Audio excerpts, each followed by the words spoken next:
بسم اللہ الرحمن الرحیم۔ مطالبہ الفرقان، سورہ البروج، نمبر 85، مکی۔ آیت نمبر 1۔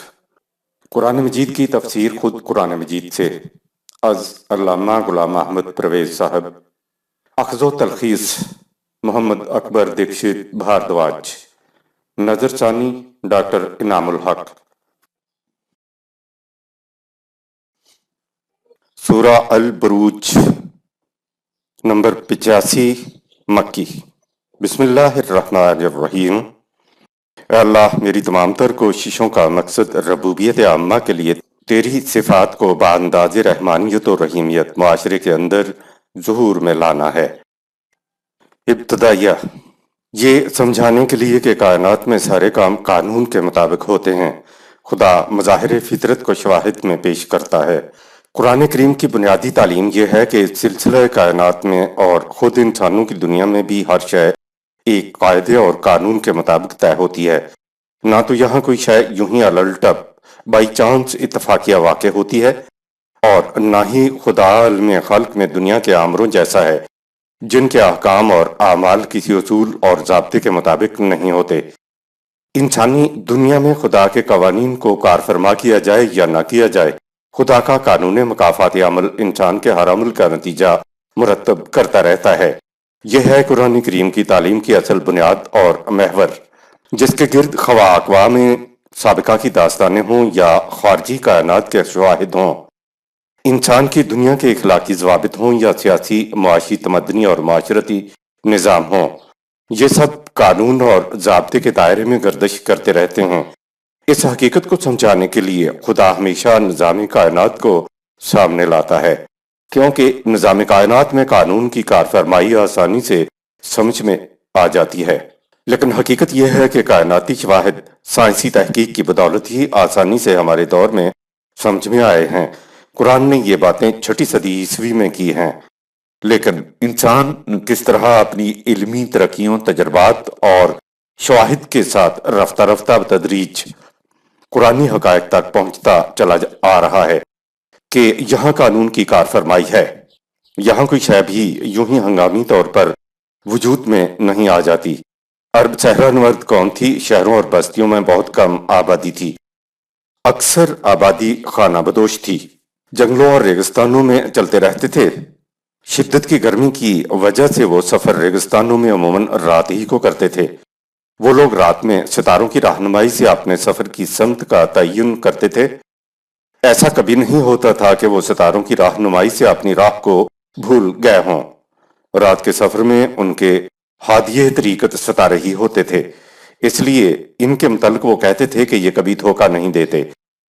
قرآن عربوں کو ہمیشہ ستاروں کی مثال دیتا ہے کہ سوچو اگر کائنات میں یہ سب کچھ یوں ہی ہنگامی انداز میں ہوتا اور قانون کے تابع نہ ہوتا، تو یہ ستارے تمہیں ہمیشہ صحیح رہنمائی کس طرح دے سکتے ہیں۔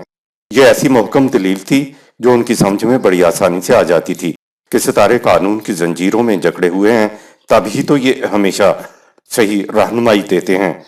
ستاروں کی مثال عربوں کو بھی مطمئن کر دیتی تھی اور آج بڑے سے بڑے سائنسدان کو بھی مطمئن کرتی ہے۔ آیت نمبر 1۔ والسماء ذات البروج۔ شاہد ہیں فضا کی بلندیوں میں نمایاں ہونے والے ستاروں کے مواقع اور منازل۔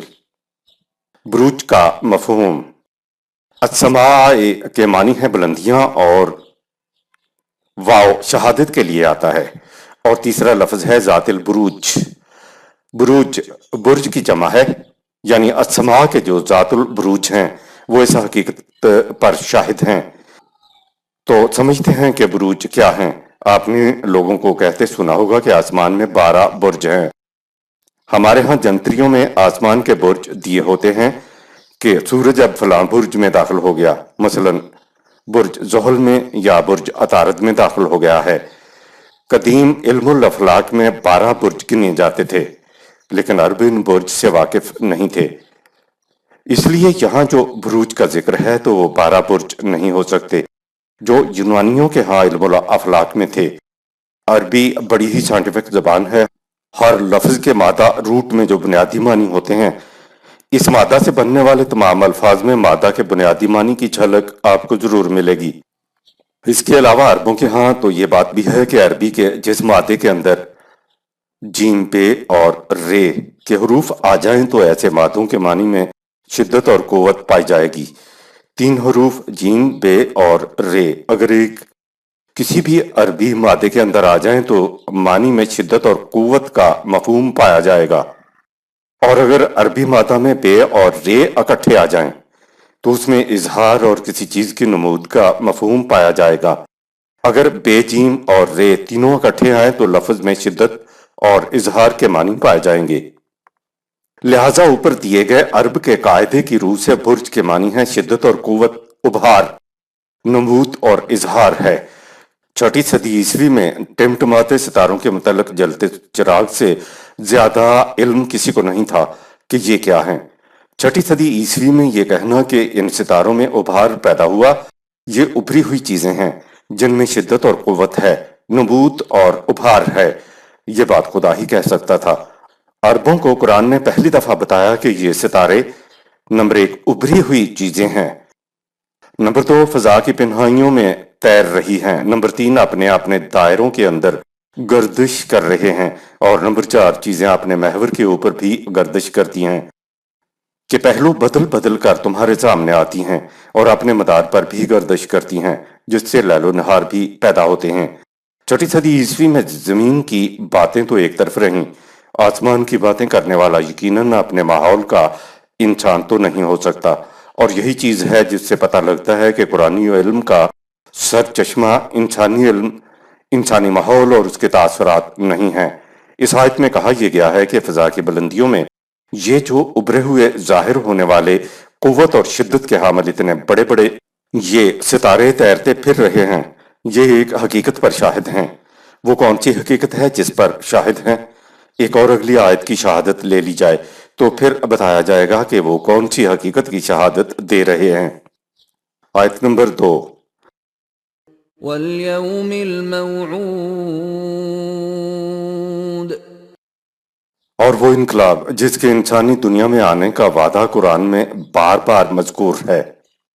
آسمان کی فضاؤں کے اندر ان ستاروں میں اور انسانوں کی دنیا کے اندر آنے والے عظیم انقلاب میں قدر مشترک قانون ہے۔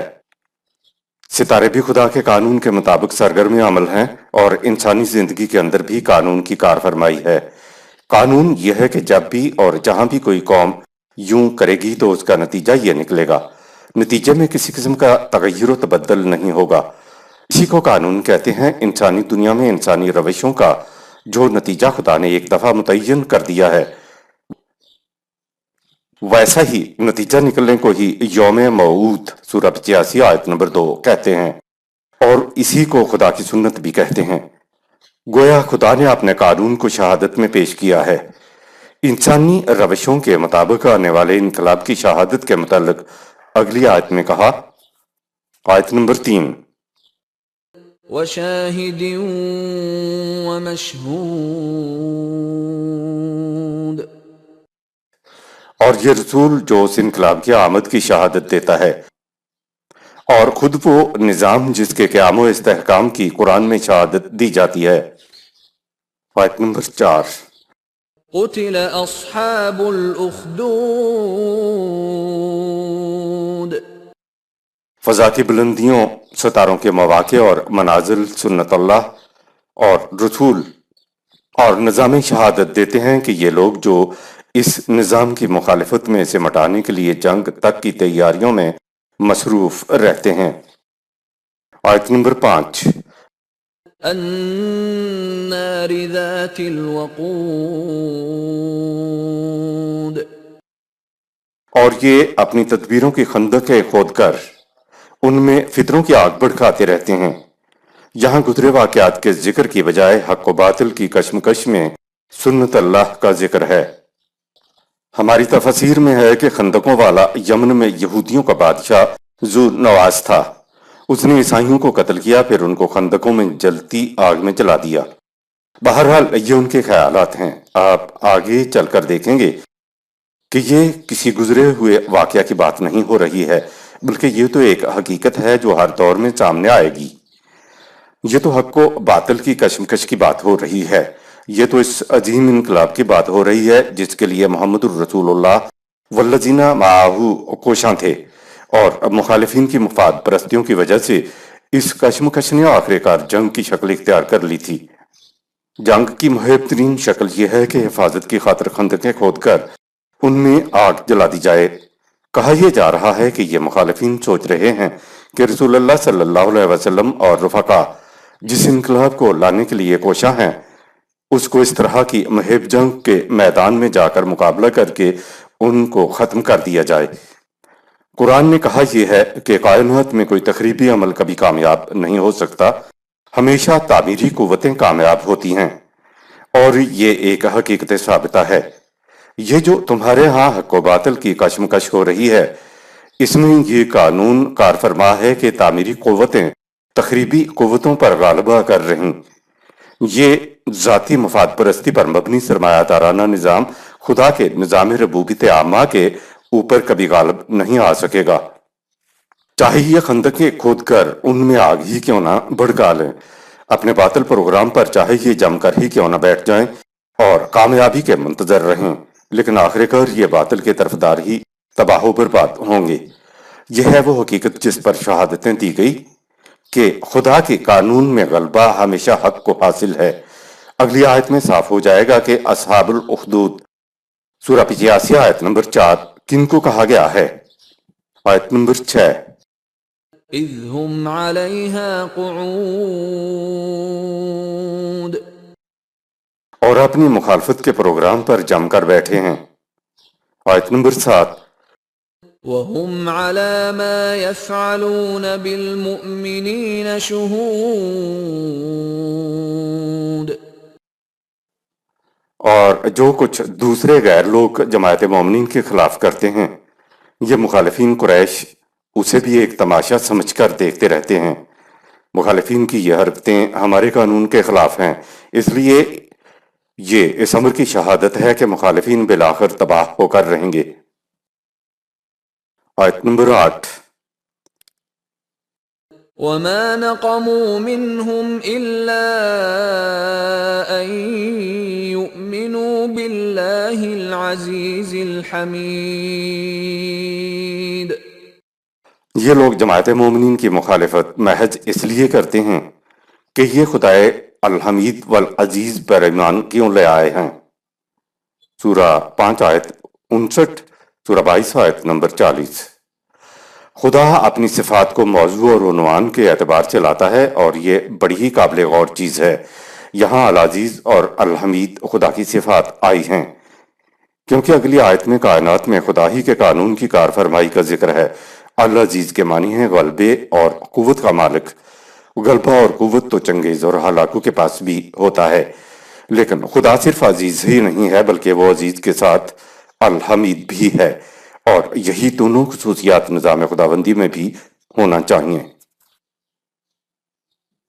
آیت نمبر 9، الذي له ملك السماوات والأرض والله على كل شيء شهيد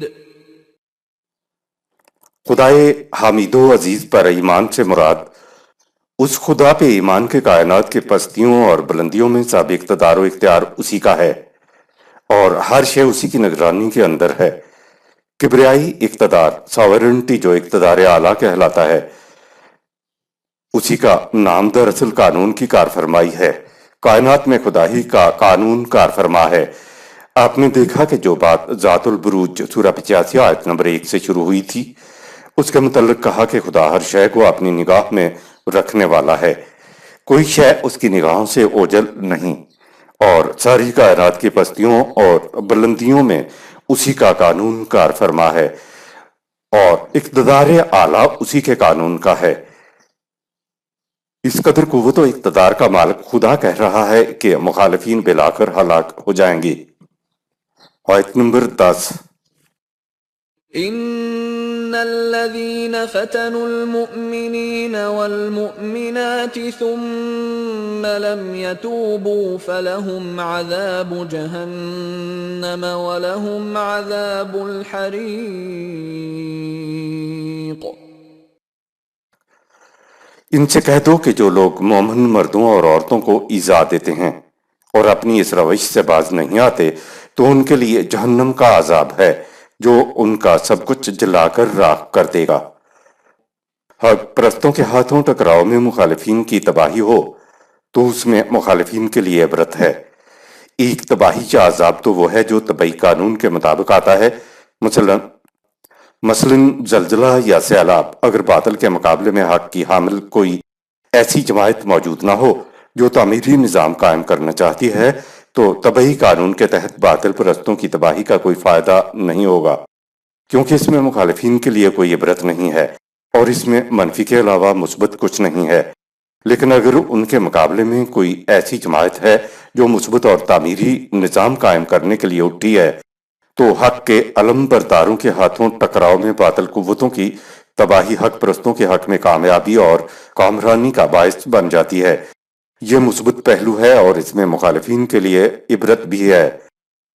اسی لیے باطل قوتوں کی تباہی کے بعد حق کے لیے اٹھنے والی جماعت کا ذکر اگلی آیت میں آیا ہے، لہٰذا اس آیت میں حق کے علم برداروں کے ہاتھوں مخالفین کی تباہی مراد ہے، جسے قرآن عذاب کہہ کر پکارتا ہے۔ آیت نمبر 11۔ ان الذين آمنوا وعملوا الصالحات لهم جنات تجري من تحتها الأنهار ذلك الفوز الكبير۔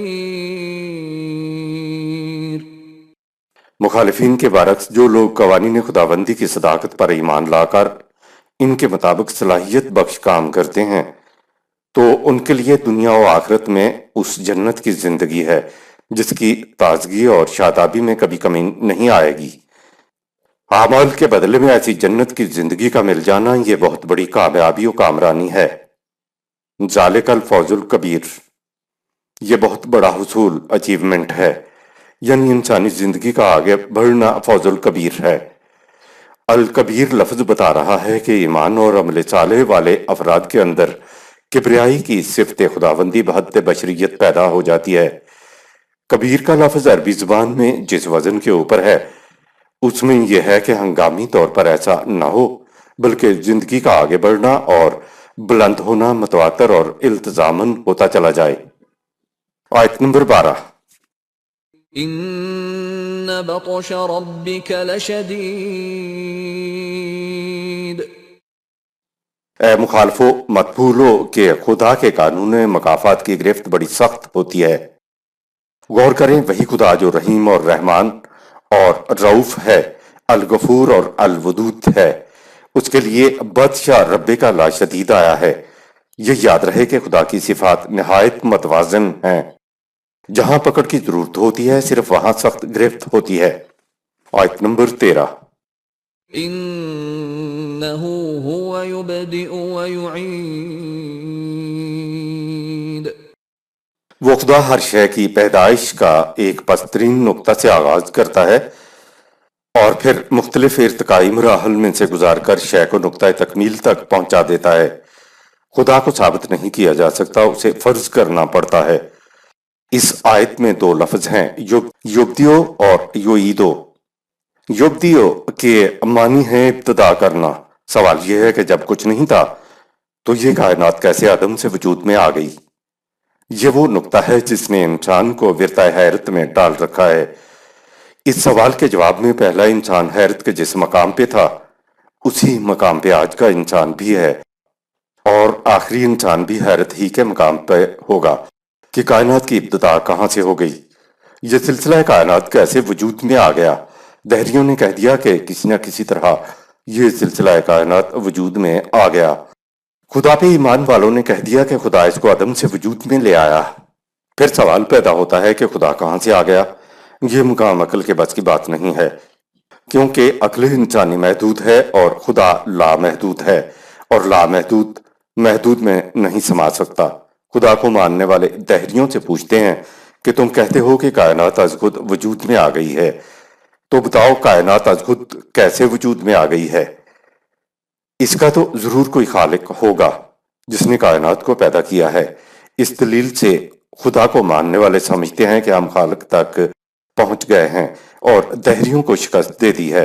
اس کے بعد دہریوں کی طرف سے اعتراض آتا ہے کہ جب تم خود مانتے ہو کہ بغیر خالق کے کوئی شے وجود میں نہیں آ سکتی، تو پھر جسے تم خالق کہتے ہو، جسے تم خدا کہتے ہو، وہ پھر بغیر خالق کے کیسے وجود میں آ گیا؟ اس کا جواب عقل انسانی نہیں دے سکتی۔ یہاں پہنچ کر از خود موجود خالق کو ماننا ہی پڑتا ہے، فرض کرنا پڑتا ہے کہ وہ ایک ایسی ہستی ہے جس کا کوئی خالق نہیں ہے اور وہ از خود ہے۔ حساب میتھمیٹک میں ایک کلیہ فرض ٹو سم کرنے کا ہے۔ اگر فرض نہ کیا جائے تو حساب کا سوال نکلتا ہی نہیں، کیونکہ خدا کو فرض ٹو سم کرنے سے انسانی دنیا کے سوالات کا حل ملتا چلا جاتا ہے۔ اس لیے ہم خدا کو ازلی و ابدی فرض کرتے ہیں اور اس پر ایمان رکھتے ہیں۔ ایک نہیں بلکہ تمام انبیاء کرام کی خدا کی طرف سے عطا کردہ تعلیم کے انسانی معاشرے میں مثبت نتائج یہ ثابت کرنے کے لیے کافی ہیں کہ خدا کو ٹھیک فرض کیا گیا ہے۔ نہ تو اشیاء کائنات شروع سے موجود حالت میں تھیں اور نہ ارتقاء لا منتہا ہے۔ قرآن خدا کو فاطر السماوات والارض سورہ 12 آیت 101 اور بدیع السماوات والارض سورہ 6 آیت 101 کہتا ہے، یعنی ابتدا اوریجن سے ابتدا کرنے والا۔ اس ابتدا سے یہ سوال پیدا ہوا کہ کیا ہر شے جس طرح آج موجود ہے کیا اسی طرح ابتدا سے وجود میں آ گئی تھی؟ انسان کا ذہن تو موجودہ وجود ہی کو شے کی ابتدا سمجھتا چلا آ رہا تھا، لیکن ہمارے دور میں یہ چیز سامنے آئی کہ نہیں، اشیاء کی ابتدا تو بہت ہی پست ترین حالت سے، حقیر سی حالت سے وجود پذیر ہونا شروع ہوئی ہے۔ پھر ہر شے مختلف ارتقائی مراحل میں گردش کرتی ہوئی، مختلف منازل طے کرتی ہوئی آگے بڑھتی ہوئی موجودہ شکل یا ہیئت میں پہنچی ہیں۔ اس نظریہ ارتقاء کی ابتدا 18ویں صدی عیسوی میں ہوئی، جس میں کہا گیا کہ دنیا میں موجودہ اشیاء کی ہیئت ابتدا میں بالکل مختلف تھی۔ اشیاء کائنات آہستہ آہستہ ارتقائی منازل طے کرتی ہوئی آج کی تکمیلی شکل میں پہنچی ہیں۔ یوید یعنی آوادہ، اس کا مادہ عین واودال ہے۔ اس لفظ کے معنی پلٹنا، لوٹنا اور کسی چیز کو اس طرح ارتقائی گردشیں دینا ہے کہ شے اپنے معیار یعنی تکمیل تک اس طرح پہنچ جائے کہ جس کے بعد مزید ارتقائی گردشوں کی ضرورت نہ رہے۔ ہم اس کو شے کی آخری منزل کہیں گے، جہاں آگے مزید ارتقائی گردشیں ختم ہو جائیں گی۔ گردشوں کے اختتام سے ارتقاء کی لامتناہیت کا تصور بھی ختم ہو گیا، ورنہ ایک اور مشکل پیدا ہو جاتی کہ جہاں شے کی ابتدا معلوم نہ تھی وہاں شے کا ارتقاء ابدی ماننا پڑتا۔ صفت ابتدا و انتہا صرف خدا کی ذات کے لیے ہے۔ شے یعنی مخلوق کو ابتدا اوریجن میں تو آنا ہے، لیکن اس کے بعد اس کی انتہا بھی ہے۔ عربوں کے ہاں یہ لفظ آوادہ موجود تھا جسے قرآن نے استعمال کیا ہے، جس کے معنی ارتقائی گردشیں دیتے ہوئے شے کو اس طرح آگے تکمیلی نقطے تک بڑھانا کہ پھر اس کے بعد مزید گردشوں کی ضرورت نہ رہے۔ یہ تکمیلی مقام شے کی آخری منزل تک ہوتا ہے۔ ہر شے کو نقطۂ آغاز سے بیدار کر کے ارتقائی گردشیں دینے میں عربوں کے ہاں شفقت اور مہربانی، نرمی اور سہولت کا تصور بھی ہے۔ یعید کے معنی ہے بار بار آنے والی، لیکن وہ بار بار آنے والی شے جس میں شفقت، مہربانی، نرمی اور سہولت کی چیز بھی ہو، اور ساتھ ساتھ اس میں ارتقائی گردشیں اس طرح ہوں کہ معاد یعنی تکمیل تک لے آئے۔ اسی کو انہو ہوا یبدیو و یعیدو کہا گیا ہے۔ آیت نمبر 14۔ وهو الغفور الودود آغاز سے تکمیل تک وہ تخریبی عناصر سے اشیاء کائنات کی حفاظت کرتا ہے، کیونکہ وہ چاہتا ہے کہ وہ تکمیل تک پہنچ جائیں۔ خدا کی غفوریت اور ودودیت پچھلی آیت میں شے کی ابتدا اور تکمیل سے متعلق بتایا گیا تھا۔ یہ مراحل کس انداز سے طے ہوتے ہیں وہ اس آیت میں بتایا گیا ہے۔ الغفور، اس کائنات کی اشیاء کا وجود میں رہنا